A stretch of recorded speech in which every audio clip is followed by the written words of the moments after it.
नमस्कार, कैसे हैं आप लोग। शादी नहीं की होगी तो बढ़िया नहीं होंगे। देखो भैया, शादी करने जाओ तो वहां ये मत पूछो क्या खाती हो, क्या पीती हो, क्या चरती हो, क्या करती हो। सीधे कोपचे में ले जाओ और उससे पूछो क्या तुम्हारा कोई है तो बता दो। मैं अपनी तरफ से मना कर दूंगा कि भैया मुझे लड़की नहीं पसंद, क्योंकि यहाँ पर दो चीजें होती, ना बाप बेटी को समझना चाहता है, ना बेटी बाप को समझना चाहती है। एक बाप के लिए अंधा लूला लंगड़ा कड़वा सब चलेगा, बस पैसे वाला होना चाहिए, जाति धर्म का होना चाहिए। और वही बेटी को सामने वाले का भूत सवार होता है। अगर ये नहीं मिला तो मैं कुछ भी कर गुजरूंगी। हजारों की संख्या में बेटियां सुसाइड कर रही, और अगर उनका जबरदस्ती ब्याह करा दिया जाता है तो वो बेचारे मासूमों को मौत के घाट उतार दे रही। तो कहीं ना कहीं इसमें माँ बाप का बहुत बड़ा रोल है। अभी हमारी पहचान में एक बहुत बड़ा परिवार था, उसी परिवार की एक लड़की को उसी के परिवार के एक लड़के से प्यार हो गया। हालांकि मामला बहुत दूर दूर का था, सारे भाई बहन नहीं थे। उस लड़की के माँ बाप ने उस लड़की पर इतना प्रेशर डाला, इतना प्रेशर डाला कि वो बेचारी ने सुसाइड कर लिया जहर खाकर। सिर्फ किसके चक्कर में? इज्जत के चक्कर में। अरे साले ही जोड़ो, जब बेटी नहीं रही तो इस इज्जत का क्या करोगे? कहां घुसेड़ कर रखोगे? भाड़ में जा ऐसी इज्जत। बाजारों में बिकती भट्टों के भाव, खरीद लेना जितना मन बने उतना।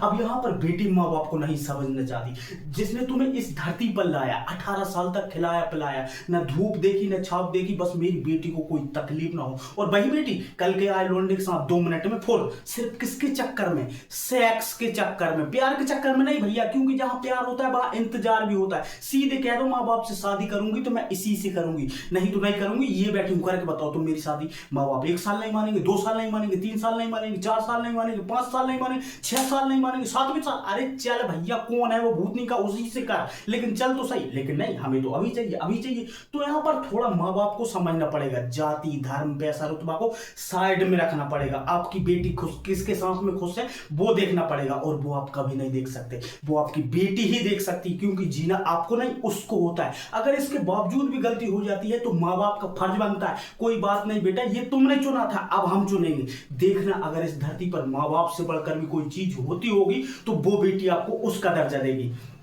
अब थोड़ा सा यहाँ पर लड़का लड़कियों को भी समझने की जरूरत है, क्योंकि इस धरती पर ऐसे तो किसी के माँ बाप नहीं होंगे जो अपने ही बच्चों का बुरा चाहेंगे। वो समय ही ऐसा होता है कि माँ बाप की आंखों पर पर्दा पड़ जाता है, जाति का, धर्म का, पैसे का, रुतबे का। उनको लगता है कि मेरी बेटी यहाँ पर खुश रहेगी, जबकि बेटी के मन में चल रहा होता है इस समय कि मेरे को सूखी रोटी चलेगी, लेकिन चाहिए वही जो मेरे को पसंद है। लेकिन माँ बाप इस बात को कभी समझना ही नहीं चाहते, जबकि वो भी इस दौर से गुजरे हैं। ऐसा नहीं कि कोई इस धरती पर आया हो और इस दौर से ना गुजरा हो। जब कोई किसी को पसंद करता है और उसको वो नहीं मिलता, उसके बाद जो मिलता है उसका मिलना ना मिलने के बराबर ही होता है। दिल है ही बड़ी अजीब सी चीज, हजारों से लड़ जाता है पर किसी एक से हार जाता है। खैर, हमारा टॉपिक भूकंप अर्थ क्यों है, भूकंप क्या होता है, किन कारणों से आता है, क्या इसका पूर्वानुमान लगाया जा सकता है, क्या इससे बचने के उपाय हो सकते हैं। जब भूकंप आता है तो सबसे ज्यादा क्षति कहां पहुंचाता है, सुनामी क्या होती है, ज्वालामुखी क्यों विस्फोट करता है, इन सब के बारे में देखते हैं। देखिए, भूकंप सुनामी ज्वालामुखी को समझने से पहले आपको अर्थ को समझना पड़ेगा। देखिए अर्थ, किसी ने कहा पृथ्वी चपटी है, किसी ने कहा पृथ्वी गोल है, किसी ने कहा पृथ्वी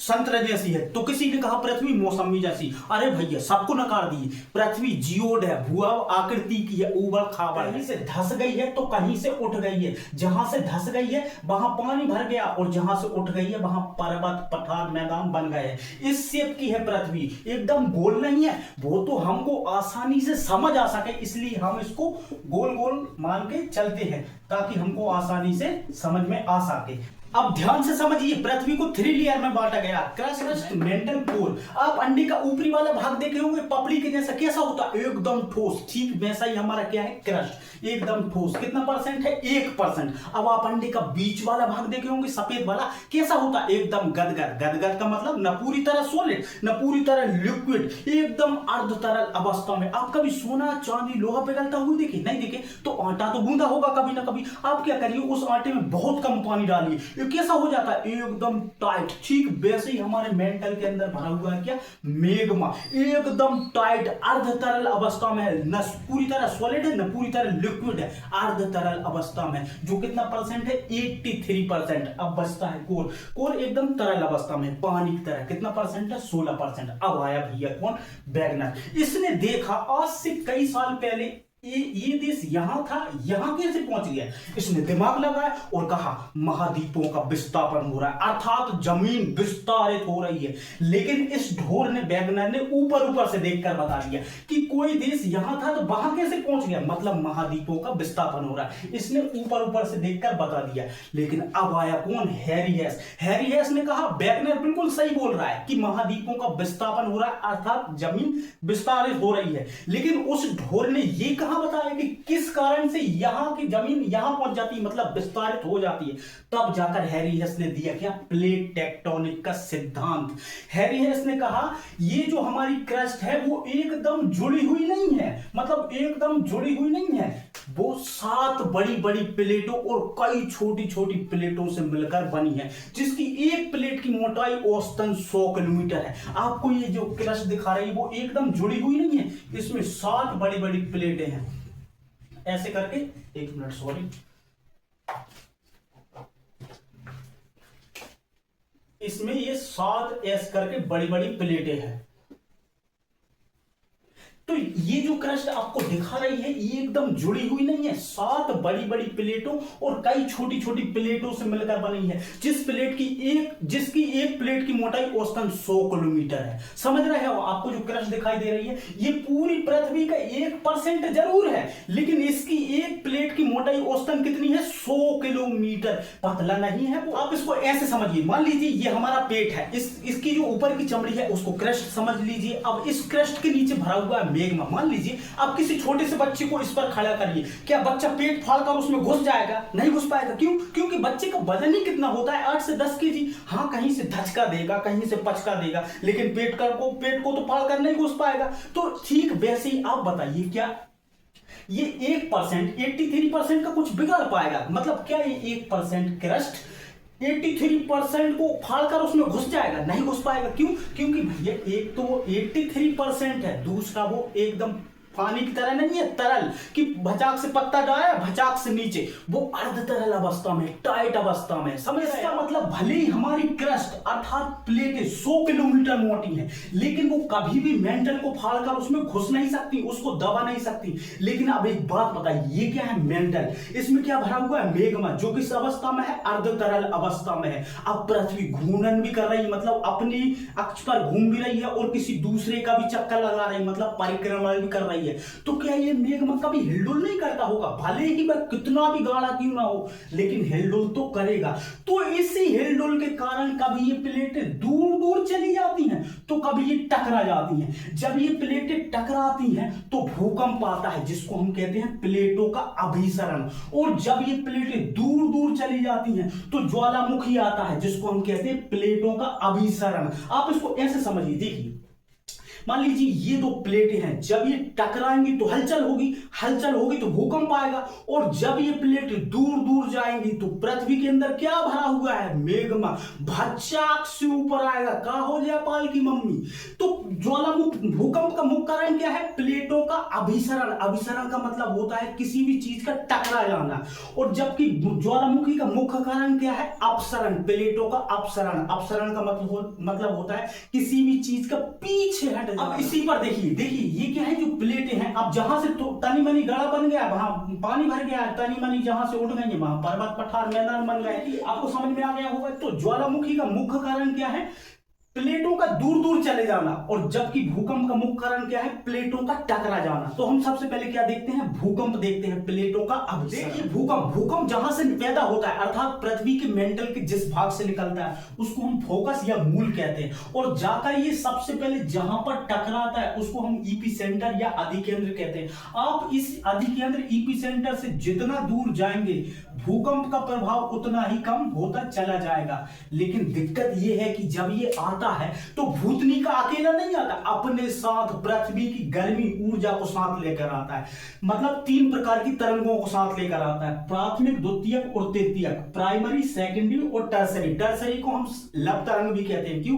क्योंकि इसकी खोज हमने की थी, हमने नहीं, एसडी लव ने की थी। समझते हैं कि जो प्राइमरी वेव होती है उसकी स्पीड 6 किलोमीटर पर सेकंड होती, धाए आती धाए निकल जाती। तो बताइए नुकसान होगा? नहीं हो पाएगा। क्यों? क्योंकि फट ही आती फट ही चली जाती। अब जो चीज फट्टाई चली जाती, उससे क्या नुकसान होगा? हाँ, अगर थोड़ी बोलती बतियाती, पृथ्वी को झकझोरती, तब तो नुकसान होता ना भैया। लेकिन ये तो 6 किलोमीटर पर सेकंड की रफ्तार से आती, धाए दे निकल जाती, तो इससे क्या नुकसान होगा? इससे तो नुकसान होने वाला है ना। तो इससे नुकसान ना के बराबर होता है, मतलब बहुत कम होता है। वहीं द्वितीयक तरंग को देखिए, इसकी स्पीड 3.5 किलोमीटर पर सेकंड होती है। तो बताइए क्या नुकसान होगा? क्यों? क्योंकि ये थोड़ी धीरे धीरे आती, 3.5 किलोमीटर पर सेकंड की रफ्तार से, और थोड़े धीरे धीरे जाती है। किसकी तुलना में? प्राइमरी वेव की तुलना में। ये महसूस करा के जाती है कि हमसे पहले हमारा बिटवा यहां से गुजरा था, तुमने उसको इग्नोर कर दिया, अब हम यहां से गुजर रहे हैं, लेकिन तुमको आगाह करके जा रहे हैं कि हमारे पीछे हमारी लुगाई आ रही, मतलब तृतीयक लव तरंग आ रही, जितना बच सको उतना बच लो। अब आती है भैया तृतीयक यानी लव तरंग, बोलते बतियाते, बहुत धीमी गति से आती है, 1.5 किलोमीटर पर सेकंड की रफ्तार से, और एकदम पृथ्वी को हिला कर रख देती है। तो समझ में आ रहा है, जो तरंग जितनी स्पीड में आएगी और उतनी स्पीड में लौट जाएगी, उससे नुकसान नहीं है। लेकिन जो तरंग धीरे धीरे आएगी और धीरे धीरे जाएगी, भयंकर नुकसान देकर जाएगी। क्यों? क्योंकि उसको एक समय मिल जाता है पृथ्वी को हिलाने का। तो समझ में आ रहा है। अब जो भी आपकी लाइफ में बहुत धीमी धीमी गति से आए, समझ जाइएगा कि जिंदगी भर खरमंडल मचा के रखेगा। अब देखिए, जो प्राइमरी वेव होती है वो अनुदैर्घ्य लॉन्गिट्यूडनल होती है। लॉन्गिट्यूडनल मतलब रॉकेट कैसे चलता है? एकदम सीधा। ट्रेन कैसे चलती है? एकदम सीधी। जो प्राथमिक तरंग होती है वो सीधी चलती है। वहीं द्वितीयक और तृतीयक को देखिए, ये अनुप्रस्थ ट्रांसवर्स होती है। अनुप्रस्थ ट्रांसवर्स होती है मतलब उठ कर चलती है। आप कैचुआ देखिए कैसे चलता है, पहले अगला भाग उठाता है, फिर पीछे देखता है, उतरी की छूट गया, फिर पिछला भाग उठा के रखता है, मतलब उठ कर चलती है। अब देखिए, जो प्राइमरी तरंग होती है वो ठोस, द्रव, गैस तीनों में जा सकती है। लेकिन जो द्वितीयक और तृतीयक तरंग होती है यानी लव तरंग होती है, वो ठोस और गैस में ही जा सकती है। दोनों ठोस और गैस में ही जा सकती है, लेकिन द्रव में नहीं जा सकती है। जैसे मान लीजिए ये क्रस्ट है, ये मेंटल है, ये कोर हो गया, ठीक है। मान लीजिए यहां से आया भूकंप, तो तरंगे ऊपर भी जाएंगी, नीचे भी जाएंगी। तो जो प्राइमरी वेव होती है, ये क्या है? ठोस अवस्था में क्रस्ट, ये क्या है? अर्ध तरल अवस्था में, और ये क्या है? तरल अवस्था में। तो जो प्राइमरी वेव होती है वो इसको तो यहां, अब भूकंप आएगा तो ऊपर भी जाएंगे तरंगे, नीचे भी आएंगे। तो जो प्राइमरी वेव होती है वो ऊपर भी चली जाती है और इसको फाड़ कर नीचे तक आ जाती है, मतलब तरल को, जो कोर को भी फाड़ कर नीचे तक। लेकिन जो सेकेंडरी और टर्सरी वेव होती है लव तरंग, वो केवल ऊपर जाती है, ऊपर, इसको क्रॉस नहीं कर पाती, क्योंकि ये तरल अवस्था में है, ये द्रव अवस्था में, तो इसको क्रॉस नहीं कर पाती। इसलिए हम द्वितीयक और तृतीयक तरंग को धरातलीय तरंग भी कहते हैं। क्यों? क्योंकि धरातल पर चलती है, बीच कोर में नहीं घुस पाती, जबकि प्राइमरी वेव होती है जो वो इसको चीरते हुए नीचे तक निकल जाती है। अब देखिए, जो हमारी प्राइमरी वेव होती है उसकी आवृत्ति बहुत ज्यादा होती है। आवृत्ति किसको कहते हैं? 1 सेकंड में कितनी तरंगें ऊपर नीचे हो रही है, उसी को हम क्या कहते हैं? आवृत्ति। तो जो प्राइमरी वेव होती है उसकी आवृत्ति बहुत ज्यादा होती है। आप खुद ही करके देख लीजिए, 1 2 3 4 5 6 7 8 9 10 11 12 13 14, कितना घना है। वहीं द्वितीयक तरंग की आवृत्ति को देखिए, थोड़ी सी कम हो जाती है, 1 2 3 4 5। आवृत्ति का मतलब होता है तरंगों की संख्या, 1 सेकंड में कितनी तरंगों का निर्माण हो रहा है। वहीं तृतीयक लव तरंग की तरंग जो आवृत्ति होती है बहुत ही कम हो जाती है, 1 2 3 4 5। अब देखिए, जो हमारी प्राइमरी वेव होती है उसका तरंग दैर्घ्य, वेवलेंथ बहुत कम होता है। वेवलेंथ किसको कहते हैं? एक तरंग से दूसरे तरंग की दूरी को हम क्या कहते हैं? वेवलेंथ। तो जो हमारी प्राइमरी वेव होती है उसका जो वेवलेंथ होता है बहुत कम होता है। वहीं द्वितीयक तरंग का जो वेवलेंथ होता है वो थोड़ा सा बढ़ जाता है। देखिए ना, एक तरंग से दूसरे तरंग की दूरी थोड़ी सी बढ़ गई, और वहीं तृतीयक तरंग में इसका जो वेवलेंथ होता है भयानक बढ़ जाता है। वेवलेंथ किसको कहते हैं? एक तरंग से दूसरे तरंग की दूरी। अब देखिए, जो हमारी प्राइमरी वेव का आयाम होता है, आयाम का मतलब होता है तरंग की ऊंचाई, वो बहुत ही कम होती है। आप देखिए ना, तरंग की ऊंचाई इतना ही है। वहीं द्वितीयक तरंग की थोड़ा सा बढ़ गया और तृतीयक तरंग का भयानक बढ़ गया। तभी तो तृतीयक तरंग का जो तरंग दैर्घ्य होता है भयानक होता है और आयाम भी भयानक होता है। तभी तो ये पृथ्वी को एकदम हिलाकर रख देता है, बड़ी बड़ी तरंग दैर्घ्य बड़े बड़े आयाम से मारता है। आप इसमें कंफ्यूज आइएगा मत। देखिए, आवृत्ति का मतलब होता है एक सेकंड में कितनी तरंगें एक बार में ऊपर नीचे हो रही है, उसको क्या कहेंगे, आवृत्ति। और तरंग दैर्घ्य किसको कहेंगे, एक तरंग से दूसरे तरंग की दूरी। और आयाम किसको कहेंगे, तरंग की ऊंचाई को। समझ गए होंगे आप। अब देखिए इस पृथ्वी पर भूकंप कहां थे, भूकंप वहीं आएंगे जहां प्लेटें टकरा रही होंगी। क्या भूकंप वहां भी आ सकते हैं जहां प्लेटें टकराई ना रही हो, कभी नहीं। तो इस पूरी पृथ्वी पर कुछ ऐसी जगहें हैं जहां प्लेटें हमेशा तड़म भड़ाम करती रहती हैं, उसको हम क्या कहते हैं, भूकंपीय पेटी या अर्थक्वेक बेल्ट। बेल्ट पेटी का मतलब क्या होता है, एरिया, क्षेत्र। तो सबसे पहली पेटी है प्रशांत महासागरीय पेटी। देखिए यहां पर क्या होता है कि एक तरफ से प्रशांत महासागरीय प्लेट एशियन प्लेट को ढकेलती है, मतलब टकराती है, वहीं दूसरी तरफ से प्रशांत महासागरीय प्लेट अमेरिका, उत्तरी दक्षिणी अमेरिका को ढकेल देती, मतलब टकरा जाती, जिस कारण यहां पर लगातार भूकंप ज्वालामुखी आते रहते हैं, जिस कारण यहां पर एक अग्नि का गोल चक्र टाइप का बन गया, जिसे हम रिंग ऑफ फायर अग्नि वलय कहते हैं। वलय का मतलब क्या होता है, रिंग, चक्र। आपको साइड में दिख रहा होगा। अब देखिए दुनिया का 50 से 60% भूकंप का मुख्य कारण प्रशांत महासागरीय प्लेट ही है, और इसी प्लेट के चक्कर में आ जाता है बेचारा, चपेट में आ जाता है जापान। जापान में हमेशा भूकंप आते रहते हैं। अब दूसरी पेटी है मध्य महाद्वीपीय पेटी। इसका नाम मध्य महाद्वीपीय क्यों पड़ा, क्योंकि यहां पर एक द्वीप वाली प्लेट दूसरे द्वीप वाली प्लेट से टकरा रही, महासागर जैसी चीज नहीं है। देखिए यहां पर क्या होता है कि नीचे से अफ्रीकन प्लेट यूरोपियन प्लेट को ढकेलती है, मतलब टकराती है, वहीं नीचे से इंडियन प्लेट यूरेशियन प्लेट को ढकेल देती है। जब अफ्रीकन प्लेट यूरोपियन प्लेट को ढकेलती है तो भयानक कचड़े का निर्माण हो गया, जिस कारण यहां पर एक भयानक पठार का निर्माण हो रहा है, आपको साइड में दिख रहा होगा। और जब इंडियन प्लेट यूरेशियन प्लेट को ढकेलती है तो लगातार माउंट एवरेस्ट की ऊंचाई बढ़ रही। आप अभी की किताबें उठा के देखना, उसमें माउंट एवरेस्ट की ऊंचाई कुछ और मिलेगी, और पुरानी उठा के देख लेना, उसमें कुछ और मिलेगी। इसी के कारण हिमालय का निर्माण हो। देखिए अंटार्कटिका की जो पेटी है, मतलब अंटार्कटिका का जो प्लेट है, उस प्लेट से कोई दूसरी प्लेट आकर टकराई नहीं रही, मतलब यहां पर प्लेटों का अभिसरण हो ही नहीं रहा, अभिसरण हो ही नहीं रहा, तो यहां पर भूकंप आता ही नहीं है। अच्छा हुआ यहां मानव भी नहीं रहता। अब कुछ छोटी प्लेटें हैं जो दिखने में छोटी हैं लेकिन है बहुत खतरनाक, उनको देखते हैं। देखिए जो फूका प्लेट है वो उत्तरी अमेरिका के पश्चिम में है, लेकिन उत्तरी अमेरिका की धज्जियां उड़ा देती है। कैसे, समझिए। देखिए जब प्रशांत महासागरीय प्लेट इसको ढकेलती है तो ये जाकर चिपक जाती है किससे, यूएसए से, मतलब उत्तरी अमेरिका से। तो उत्तरी अमेरिका की धज्जियां उड़ाती रहती, फूका प्लेट दिखने में बहुत छोटी है लेकिन है बहुत खतरनाक। अब देखिए कोकोस जो प्लेट है, वो कोकोस प्लेट मैक्सिको में भूकंप का कारण बनी हुई। कैसे, जब प्रशांत महासागरीय प्लेट इसको ढकेलती है तो ये मैक्सिको से जाकर चिपक जाती है, तो वहां पर टकरा जाती है, तो ये मैक्सिको का भूकंप कारण कोकोस प्लेट है। वहीं नेस्का प्लेट को देखिए, ये दिखने में बहुत छोटी है बहुत, लेकिन है बहुत बड़ी, चोटू। कैसे, देखिए ये जब प्रशांत महासागरीय प्लेट इसको जब ढकेलती है तो ये पेरू तट से जाकर सड़ जाती है, इतना ना ताम भड़ाम करती है, इतनी सी है, छोट, मतलब कहने को तो बहुत बड़ी है लेकिन सभी प्लेटों की तुलना में बहुत छोटी है ये तीनों प्लेट, लेकिन हमेशा तड़ाम भड़ाम करती रहती है। प्रशांत महासागरीय प्लेट इनको ढकेलता है, क्योंकि आपको पता है कि प्रशांत महासागरीय जो प्लेट है उसी के कारण इस धरती पर 50 से 60% भूकंप आता है। तो प्रशांत महासागरीय प्लेट जब इनको ढकेलता है तो कोई उत्तरी अमेरिका, कोई मैक्सिको, कोई पेरू को हिलाता रहता है। वहीं देखिए फिलीपींस की जो प्लेट है वो फिलीपींस में भूकंप का कारण बनी हुई है। बर्मा की जो प्लेट है वो सुनामी, भूकंप दोनों का कारण बनी, 26 दिसंबर 2004 के आसपास आया था। देखिए अब ध्यान से समझिए, जब कभी भूकंप आता है तो वो सबसे पहले जहां पर जाकर टकराता है उसको हम क्या कहते हैं, ईपी सेंटर या अधिकेंद्र। आप इस ईपी सेंटर से जितना दूर जाएंगे भूकंप द्वारा नुकसान उतना ही कम होता चला जाएगा। इसलिए भूगोलवेत्ताओं ने क्या किया, इसी ईपी सेंटर के आधार पर जोन डिसाइड कर दिए। जैसे कहीं पर भूकंप आया और जहां पर उसका ईपी सेंटर होगा उसको 5वां जोन नाम दे दिया।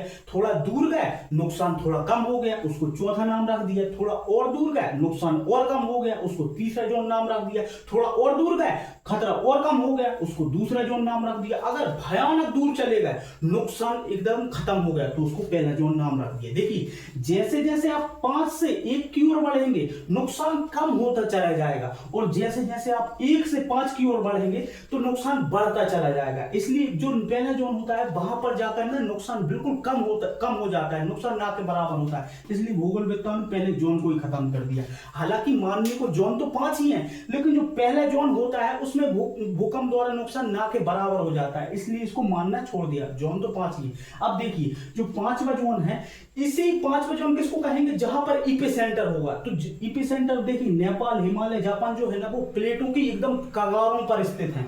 जहां पर दो प्लेटें आकर टकरा रही होती वही उसका इपिसेंटर होगा। तो जो नेपाल, हिमालय, जापान है एकदम कगार पर स्थित है, इसलिए इनको 5वें जोन में रखा गया। अब देखिए भूकंप को जिस ग्राफ पर दर्शाया जाता है उसको हम कहते हैं सिस्मोग्राफ, इस प्रकार का दर्शाया जाता है। और जिस स्केल पर मापा जाता है उसको हम कहते हैं रिएक्टर स्केल। इसमें 1 से लेकर 9 अंक होते हैं। देखिए अगर भूकंप की तीव्रता 1 है और ये 1 से 2 पर चली गई, इसका मतलब ये नहीं कि भूकंप का खतरा 2 गुना बढ़ गया, नहीं, 10 गुना खतरनाक हो जाता है भूकंप। और जैसे ये 7 तीव्रता का भूकंप हो जाता है तो खतरा भयानक हो जाता है, एकदम हलचल हो जाती, अफरा तफरी मचा के रख देता है। तो जो 7 तीव्रता का भूकंप होता है वो बहुत खतरनाक होता है, जबकि हम 6 से नीचे तक का झेल सकते हैं, लेकिन जैसे ही 7 क्रॉस करता है, 7 तीव्रता क्रॉस करता है, भयानक हलचल होती, भयानक खतरा, नुकसान होता है। अब देखिए भूकंप, ये आइसोसेस्मल लाइन किसको कहते हैं, जब कभी 2 शहर, मान लीजिए ये शहर है, ये शहर है, अगर यहां पर भी 7 तीव्रता का भूकंप आया या अगर यहां भी 7 तीव्रता का भूकंप आया, तो जहां पर समान तीव्रता का भूकंप आया उसको हम कहते हैं आइसोसेस्मल लाइन। और जब कभी समान समय पर, जैसे ये मान लीजिए भारत है, ये जापान है, अगर यहां भी 3 बजे भूकंप आया या अगर यहां भी 3 बजे भूकंप आया, तो जब कभी समान समय पर भूकंप आता है तो उसको हम कहते हैं आइसोसेस्मल लाइन। और जब कभी समान तीव्रता का भूकंप आता है तो उसको कहते हैं आइसोसेस्मल लाइन। ठीक है।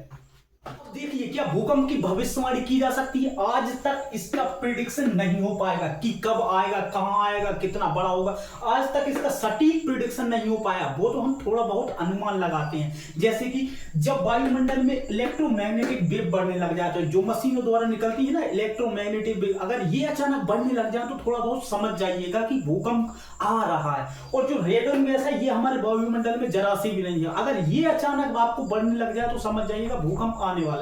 और जो कुत्ता बिल्ली वगैरह होते हैं, जब भूकंप आता है तो उससे अवश्रव्य तरंगे निकलती हैं जिसको हम नहीं सुन पाते। क्यों? क्योंकि उसकी जो फ्रीक्वेंसी होती है वो 20 हर्ट्ज से कम होती है, लेकिन कुत्ता बिल्ली वगैरह सुन लेते हैं। तो जैसे ये सुनते हैं अपनी अपनी पोलों में घुसने लगते हैं, समझ जाइएगा कि हाँ भैया भूकंप आ रहा है। अब देखिए इससे बचाव क्या हो सकते हैं? बचाव भी कोई ज्यादा वैसे नहीं है, मतलब कि जो एकदम आपको बचा ही लेंगे, ऐसे ही है। देखिए आप जब आप मकान बनवाने जाए तो उसको जो नींव भरा जाती है उसको ऐसे ही मत बनाए, ऊपर ऊपर थोड़ा 1 मंजिला नीचे धंसा दीजिए विद्युत रोशनी छड़ लगाकर। अब देखिए जो घर में घड़ा वगैरह बना के रखिएगा, टंकी वगैरह जो बेसमेंट में, उसमें क्या होता है कि कितनी बड़ी बिल्डिंग उस पर आकर गिर जाए, बिल्डिंग टूट कर गिर जाए, कुछ नहीं होता उसमें आप फटाक से घुस जाइएगा। लेकिन दिक्कत ये है कि आपको बचाने वाला कौन आएगा? जब आप उसमें घुस जाएंगे, बिल्डिंग उसके ऊपर घुस जाएंगे, पता ही नहीं चल पाएगा किसको कौन कहां पे घुसा हुआ है। लेकिन इससे ये हो सकता है कि आप पचरा के नहीं मरेंगे, मतलब कचरा के नहीं मरेंगे।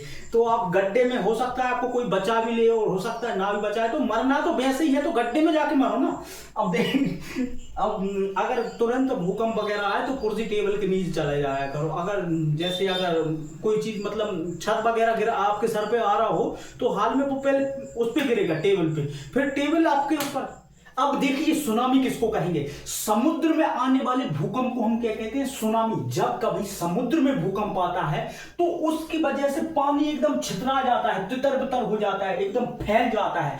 इस पानी को बीच समुद्र में फैलने की तो जगह मिल जाती है, लेकिन जैसे ये तट के पास पहुंचता है इस पानी को फैलने की जगह नहीं मिल पाती, भचाक से जाके टकराता है। किससे? तट से, पत्थर से। जैसे मान लीजिए ये समुद्र है, इसका निचला भाग क्या कहलाता है? नीतल, और ऊपर वाला भाग तल। अब मान लीजिए मेंटल से भूकंप निकला होगा और ये आकर जाकर यहां पर टकराया, मतलब यहां पर इसका ईपी सेंटर है। अब ये जब ये टकराया यहां पर, तो यहां का जो पानी होगा वो एकदम छितरा जाएगा।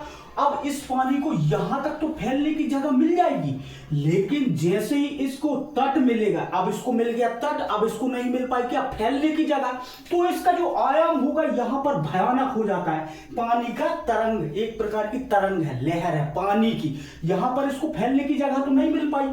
अब ये फैलने की जगह नहीं मिल पाई तो इससे टकराकर यहां पर जो घर होगा उसको उधेड़ देगा। अब मान लो यहां पर आपका घर बना हुआ है, यहां से पानी को फैलने तक की उम्र जगह मिल गई, लेकिन यहां नहीं मिल पाई। अब यहां पर आप सो रहे हुए हैं तो ये इस पे टकराएगा और ये टकराएगा तो आपका यहाँ पर घर बना हुआ एकदम उधिया जाएगा, आप पता नहीं कहां पहुंच जाएंगे। समझ रहे हैं आप? अब तो ये भूकंप सुनामी क्या है, एक तरह की लहर तरंग है जो कहां से आई है, जापानी भाषा का शब्द है। समझ रहे होंगे? इसका जो आयाम होता है वो बीच समुद्र में कम होता है, मतलब लहर का आयाम, आयाम का मतलब ऊंचाई, जबकि आयाम तटों पर भयानक हो जाता है। समझ रहे होंगे आप? अब देखिए ज्वालामुखी, देखिए भूकंप का मुख्य कारण क्या था, प्लेटों का अभिसरण, मतलब प्लेटों का टकरा जाना, जबकि ज्वालामुखी का मुख्य कारण क्या है, प्लेटों का अपसरण, मतलब प्लेटों का दूर दूर चले जाना। जैसे मान लीजिए ये दो प्लेटें हैं, जब ये दूर दूर जाएंगी तो पृथ्वी के अंदर क्या भरा हुआ है, मेग्मा भचाक से ऊपर आएगा, और जैसे ही ऊपर आएगा तो ठंडा होगा, उसको हम क्या कहेंगे, लावा। अब इस लावा में सोना, चांदी, लोहा, एल्युमिनियम, दुनिया भर की चीजें हो सकती। देखिए ज्वालामुखी जहां से निकलता है उसको हम ज्वालामुखी छिद्र कहते हैं। इस ज्वालामुखी छिद्र का प्रेशर इतना भयानक होता है कि भाचा मेघमा फेंकता है। क्यों? क्योंकि उसका प्रेशर भयानक होता है। क्योंकि आप एक चीज हमेशा याद रखिएगा, जिस भी चीज का मुंह छोटा होगा उसका प्रेशर भयानक होगा। जैसे आप 2 व्हीलर 4 व्हीलर जब धुलवाने जाते हो तो उसके हाथ में जो पाइप होता है उसका मुंह कितना छोटा होता है, तो उसका प्रेशर कैसे होता है, भाचा भाच पानी फेंकता है। अगर सोचो उसी पाइप का अगर मुंह बड़ा कर देंगे तो क्या पानी भाचा फेंक नहीं फेंक पाएगा भाई, ढुल ढुल करके रह जाएगा। लेकिन जब ये ज्वालामुखी छिद्र क्रेटर बन जाता है, मतलब इसका मुंह बड़ा हो जाता है, तो इसका प्रेशर कम हो जाता है, ये भचभच मेघमा को नहीं फेंक पाता। और जैसे ही ये क्रेटर का मुंह और बड़ा हो जाता है उसको हम कहते हैं कालडेरा। इस कालडेरा का प्रेशर इतना कम हो जाता है, इतना कम हो जाता है कि यही ज्वालामुखी का मुंह बंद कर देता है। क्यों? क्योंकि इसका प्रेशर कम हो जाता है एकदम, इसका मुंह भयानक होगा। अब सोचो ना, अगर किसी भी चीज का भयानक हो और उसमें से कोई भी चीज निकल रही है, वो फटाक से ऊपर आएगी, ठंडा हो जाएगी और उसी को बंद कर देगी। तो जो कालडेरा है वही ज्वालामुखी का बंद करने का कारण बन जाता है। देखिए कैसे, देखिए यही कालडेरा है, इसका मुंह कितना भयानक है। क्या इसमें मेघमा भचाभच निकलेगा? नहीं, भयानक तो निकलेगा, लेकिन जैसे ही ऊपर भयानक में आएगा कालडेरा, इसको मतलब कालडेरा के रूप में ये बंद हो जाएगा, क्योंकि उसमें प्रेशर होगा नहीं, प्रेशर नहीं होगा तो वो उस ज्वालामुखी का मुंह बंद कर देगा। तो जब ये बरसात वगैरह होती तो इसी कालडेरा के मुंह पानी भर जाएगा, पानी भर जाएगा तो मतलब क्या उसका पानी ठंडा होगा? नहीं, धधकता रहेगा, तो उसका पानी गर्म होता है। आप उसमें नहाने मत चले जाएगा, नहीं तो फ्राई हो जाओगे। अब देखिए एक उत्तरी अमेरिका के एक पास में सटा हुआ कनाडा के पास में अलास्का एक शहर है। अलास्का शहर में क्या होता है कि हमेशा ज्वालामुखी आते रहते हैं। तो वहां पर क्या होता है, जब कालडेरा के रूप में ज्वालामुखी का मुंह बंद होता है तो नीचे से साइड साइड से धुआं निकलता रहता है, नीचे से। इसलिए हम अलास्का को क्या कहते हैं, धुआंों का प्रदेश, गीजर टाइप का बन गया। अब देखिए मध्य अटलांटिक सागर एस आकार का है, देखना आप उसको।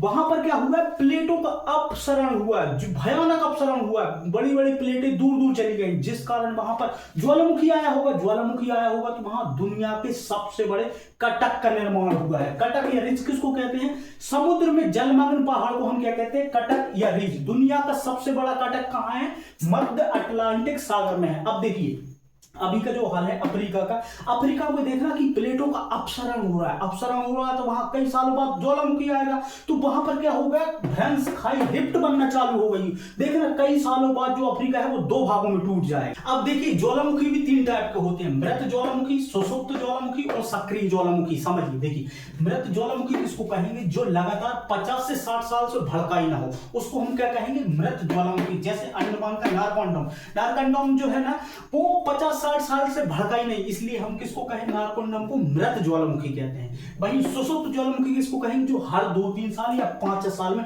भड़कता रहता हो। जैसे इंडोनेशिया का सिनोका करकटवा हर 5 साल में भड़कता रहता है, ये सुषुप्त ज्वालामुखी है। लेकिन हमारे भारत में सुषुप्त ज्वालामुखी नहीं है। अब देखिए सक्रिय ज्वालामुखी किसको कहेंगे, जो हमेशा भड़कता रहता हो, कभी भड़क जाए, उसको क्या कहेंगे हम, सक्रिय ज्वालामुखी। जैसे अंडमान का ही बैरन। तो भारत में 2 मतलब जो ज्वालामुखी है, एक जो है वो मृत है, नारकोंडम अंडमान पर है, और एक जो है वो सक्रिय, कभी भी तड़ाम भड़ाम करता रहता है, वो भी अंडमान पर बैरन है। तो ज्वालामुखी कितने टाइप के, 3 टाइप के, मृत ज्वालामुखी जो 50-60 साल से भड़का ही ना हो, सुषुप्त ज्वालामुखी जो 2-3 साल या 5 साल में भड़कता रहता हो, सक्रिय ज्वालामुखी जो कभी भड़क जाएगा। तो आज की वीडियो में इतना ही, नेक्स्ट वीडियो में हम आगे देखेंगे।